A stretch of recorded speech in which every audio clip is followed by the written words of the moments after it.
All right, 5, 4, 3, 2, 1. Let's go. We got Get Back to Golf's first podcast ever, and we're putting this together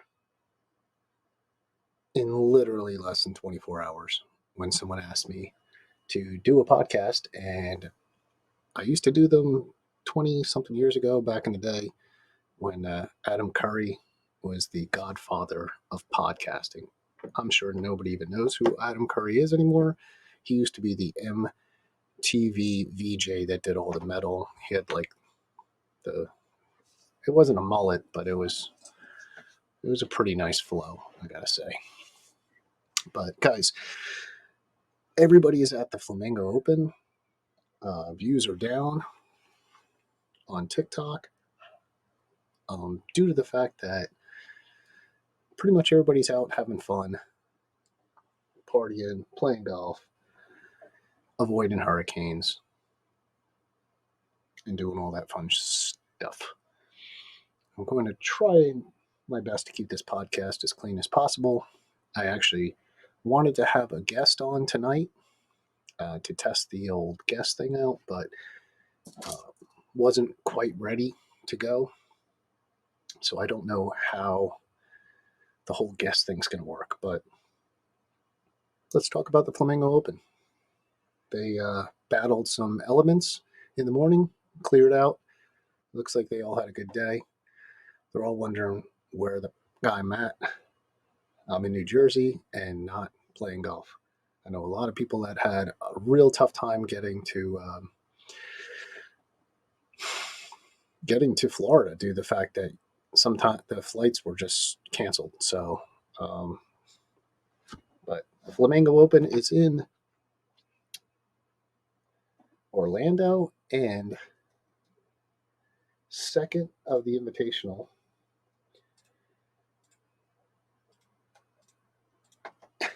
Second Invitational. The first one was in Tennessee, and now we have, or they have, or I don't know if I should include myself because I'm not there.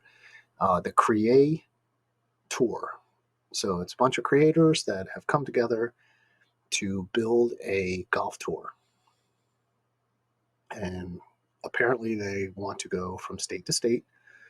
If they could hit up all 50 states, that'd be pretty freaking awesome. And everybody's going to have a really good time, be competitive, and just watch Center Cut win every friggin' tournament. So, with that said, hopefully everybody's enjoying their time at the Flamingo Open. I kind of get why it's the Flamingo Open. You'd figured it was in Miami if it was, because every time everybody thinks of a flamingo, they think of Miami Vice and the flamingos, but there's flamingos in pretty much more than half or 3/4 of Florida. But I'm no expert. I mean, I've seen flamingos sit on alligators, so it's one of those things. They just live hand in hand. Cats and dogs living together, mass hysteria. It's all good. But I'm hoping everybody finds this podcast and we'll make sure that they follow. I mean, God, we had RSS feeds. I don't even know if they have them anymore. It's one of those things where it's kind of a 20-year gap of uncharted territory for me. Technical know-how, got it. All the other stuff, we'll wing it. So hopefully everybody's enjoying their fall golf season. I wish I was. I had some surgery. If you have followed me, I had some issues with my lungs. And so as of right now, we are just sitting on the sidelines, chipping putting, keeping the game tight, and getting ready to get back to golf when the doctor clears. Unfortunate part, time will be up and it will probably be the middle of winter, but who knows. So hopefully everybody is really, really in tune to these podcasts. I have 10 guaranteed interviews so far. Once I narrow all this stuff down, we're going to have some amazing, amazing talks. And I think it's going to be more helpful and beneficial to people for their strategy for their golf game, their mental game, and what they need to work on to get those, you know, trust me, look, if you can play once or twice a week and break 90, that's great. You can play 3 to 5 times a week, break 80. But 7 days a week, 5 to 7 days a week, you should be in the 70 range. It's all about consistency. It's all about putting in the time. It's all about getting back to golf to where you just go up and hit the ball. Don't think, unless you're going to draw it or hook it around the bend or hit a giant banana slice, 9 times out of 10, you just got to get up, hit the ball, advance it, move on to the next shot. And what they always say is the most important shot is your next shot. So make sure you leave yourself ample room. We're going to probably we'll probably have a podcast just dedicated to course management. So you guys are going to want to follow that. We're going to have a podcast just on putting. And you're going to want to follow us for that because you're going to putt. If you hate putting, you probably should quit golf. You got to learn to live the grind, love the grind, and just understand that putting is going to be, like a par 4. Hit out, on into 2 putt. 2 putts. They allow you 2 putts. So think about that. How many putts are you going to have per round? So if you can eliminate just, 2 or 3 2 putts, you might be able to get a couple birdies. And once you sub below par, you'd be shocked how much relief it is to where if you get a bogey, you don't feel like you've completely lost the game. We got to keep double bogeys out of the equation, and triple bogeys have to be completely eliminated. And that's how you're going to become a good golfer. And unfortunately, these are things that a lot of golfers don't want to hear. Golfers do not want to hear a layup. They don't want to. I'm doing the research, and 9 times out of 10, golfers just want to hit the driver. And unfortunately, even pros don't.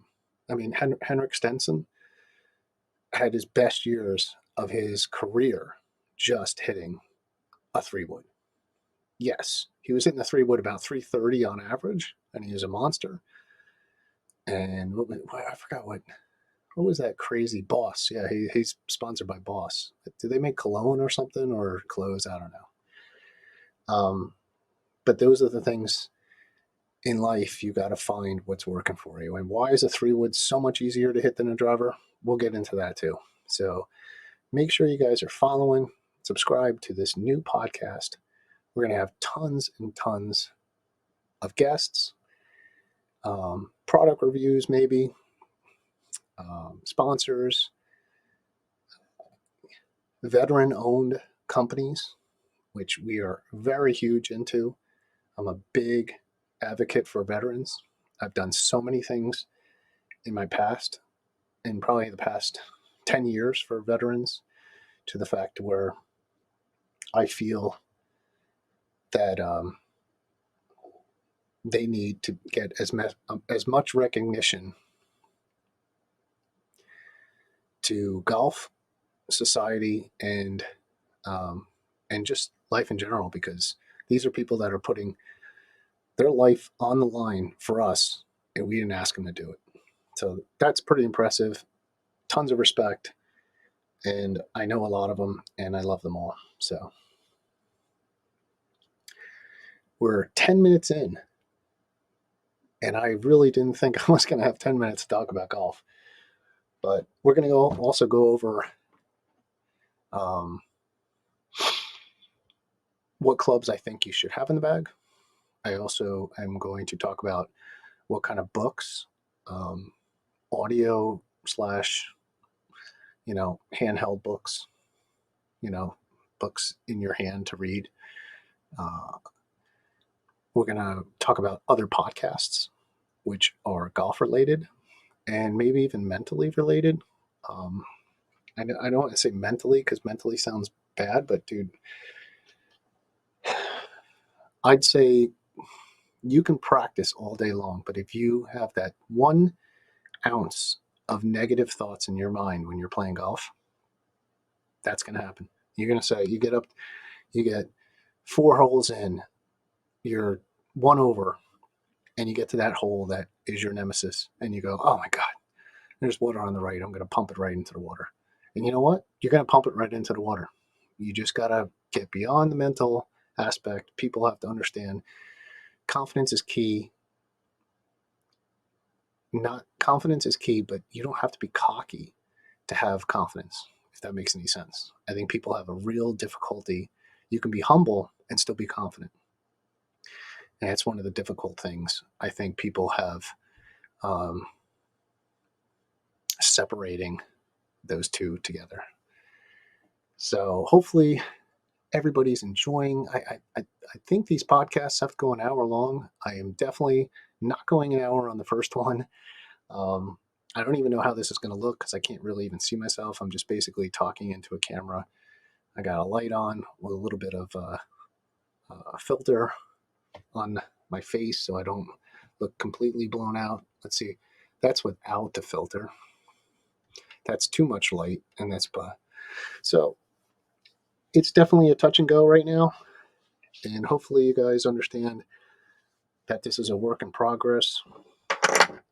We got our poker chips, which I don't understand. I never really got the whole thing. I don't understand how these could be the iron covers of golf. They're just poker chips. I don't think I've ever used one. I think they're just fun. Iron covers, totally different story. I have no problem with iron covers as long as you don't have them on the course. If you want iron covers to travel with your bag, that's fine. Just take them off, and I don't need you fumbling around wasting 2 to 4 minutes of my time while you're taking a iron cover off your 5 iron and then duffing it 20 yards. So anyway, guys, we're going to wrap this up. Make sure you guys are following. It's a quick little intro. I also have to find a home for this podcast. I'm pretty positive I'm going to be able to get it on iTunes, Spotify, and anywhere else you guys want to pick up the podcast. So I'm Brent. Get back to golf. A lot more coming. I love you all. Make sure you guys follow. I'll see you guys later. Peace.